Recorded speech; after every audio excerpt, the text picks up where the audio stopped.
Benoît Mandin, depuis le lundi 9 novembre 2020, vous êtes à l'affiche de la saison 4 des Mamans sur Sister.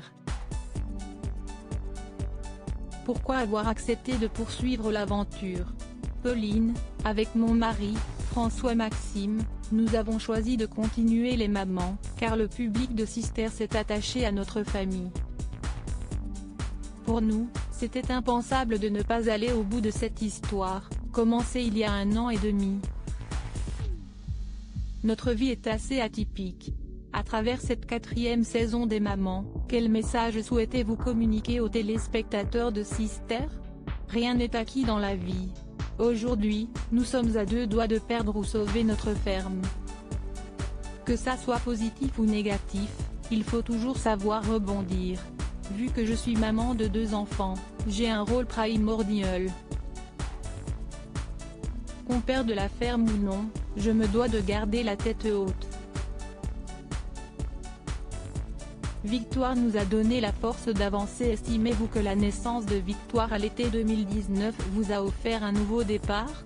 La naissance de Victoire a ouvert plein de portes vers l'avenir. Son prénom est hautement symbolique. C'est vraiment une victoire sur notre passé. Sa naissance nous a donné la force d'avancer. Aujourd'hui, on a envie d'y arriver pour nos 2 enfants. Concernant vos difficultés avec la ferme, avez-vous hésité à tout dévoiler à la télévision? Cela fait peu de temps que l'on en parle ouvertement. Depuis que je travaille sur cette exploitation, il y a toujours eu un problème. Vu qu'on avait l'espoir de s'en sortir, on se refusait de le montrer.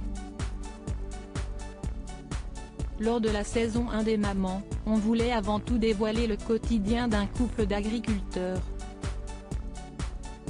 Aujourd'hui, on ose aussi montrer le mauvais côté de ce métier. Que pensez-vous de la place offerte au monde agricole à la télévision? L'amour est dans le pré est une très belle émission. Mais on montre que le bon côté. Les agriculteurs sont souvent oubliés. Avant d'exercer ce métier, j'étais loin de m'imaginer qu'un litre de lait peut nécessiter des années de travail. À travers ma participation aux Mamans, les téléspectateurs peuvent voir comment ça se passe vraiment dans un élevage laitier. Sans les Mamans, nous aurions perdu la ferme. Redoutez-vous les conséquences du reconfinement? Au premier confinement, nous avons perdu un peu d'argent sur le prix d'achat. Le reconfinement n'a pas vraiment changé notre quotidien. On a simplement dû renforcer les mesures sanitaires sur l'exploitation. La participation aux Mamans nous amène aussi à travailler sur les réseaux sociaux.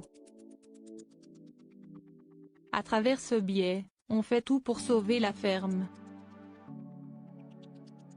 Comment gérez-vous la notoriété offerte par les Mamans? Au début, ça a été compliqué. Je ne comprenais pas que les gens puissent être aussi méchants. Au fur et à mesure, on arrive à faire la part des choses en admettant que l'on ne puisse pas faire l'unanimité. Ça fait du bien de se soutenir soutenu dans une situation où on est relativement seul. Sans les Mamans, nous aurions perdu la ferme.